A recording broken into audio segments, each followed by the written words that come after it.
One of the most important trends today in the IT industry in the Southeastern Europe is transition from outsourcing to product development.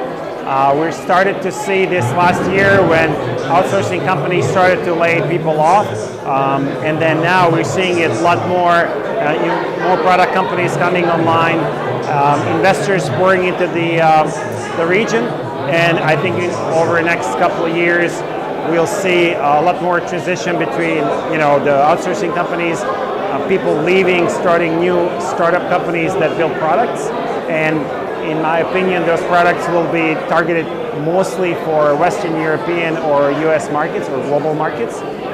In terms of the technologies that will be targeted, obviously AI will be one of the areas that will be heavily represented.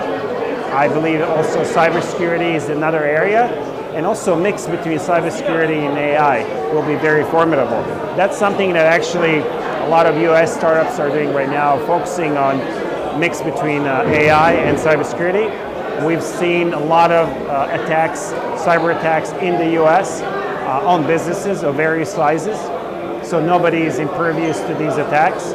And we've seen AI used for nefarious purposes to penetrate behind the firewall.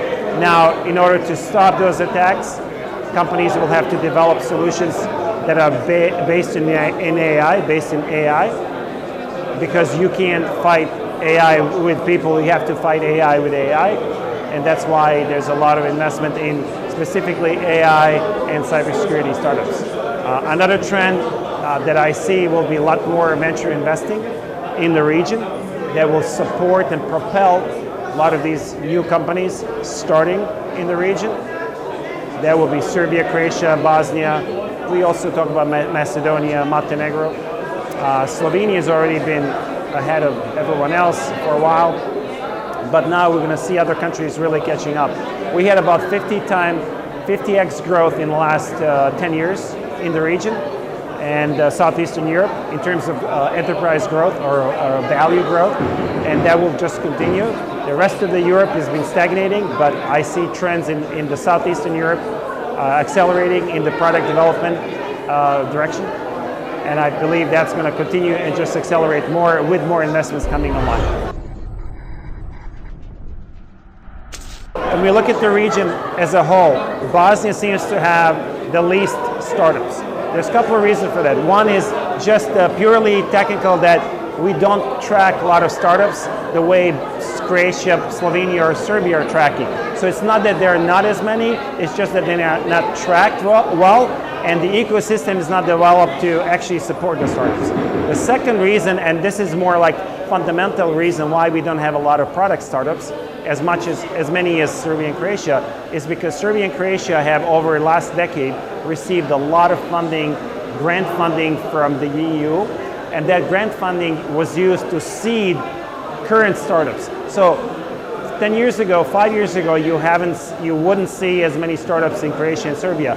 However, a lot of funding from the European Union came in and funded a lot of these startups, seeded them with grants. And these grants were not trivial. They were about 300, 400, 500,000 euros and more, and they were non-dilutive grants, meaning these grants did not require companies to give equity up for those grants.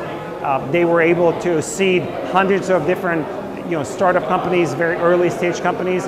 Of those hundreds, now we have several hundred that actually came online and received a lot of outside investment from VCs from both Europe and the United States. And that's really the differentiator between Croatia and Serbia and Bosnia. Bosnia did not participate in this grant funding of the ecosystem. That is about to change. We're seeing some cracks in that foundation. We're seeing some of the funding starting to slowly find Bosnia and Bosnian companies, but we also see at the same time kind of leapfrogging venture capital investment. My fund itself, Falcon Venture Partners, invests in Southeastern Europe, and we identify Bosnia as one of the primary targets to invest capital because we see huge potential. We have as much potential in terms of the tech readiness, tech talent as any other country in the region, and we just need to seed properly those entrepreneurs that want to start their product companies, we need to seed them with not just capital, but appropriate knowledge. We also need to bring them out to the markets where they can sell their products, such as US and Western Europe. And when we do that, in collaboration with some of the grant investment from the European Union that will seed more startups, future startups, I believe we will see the same renaissance in Bosnia that we have seen in Croatia and Serbia. Again, there's no reason why we can't catch up. We have enough talent and we have enough tech capabilities to do the same. So those are the reasons why Bosnia is currently not on the same level, but it will catch up very, very quickly.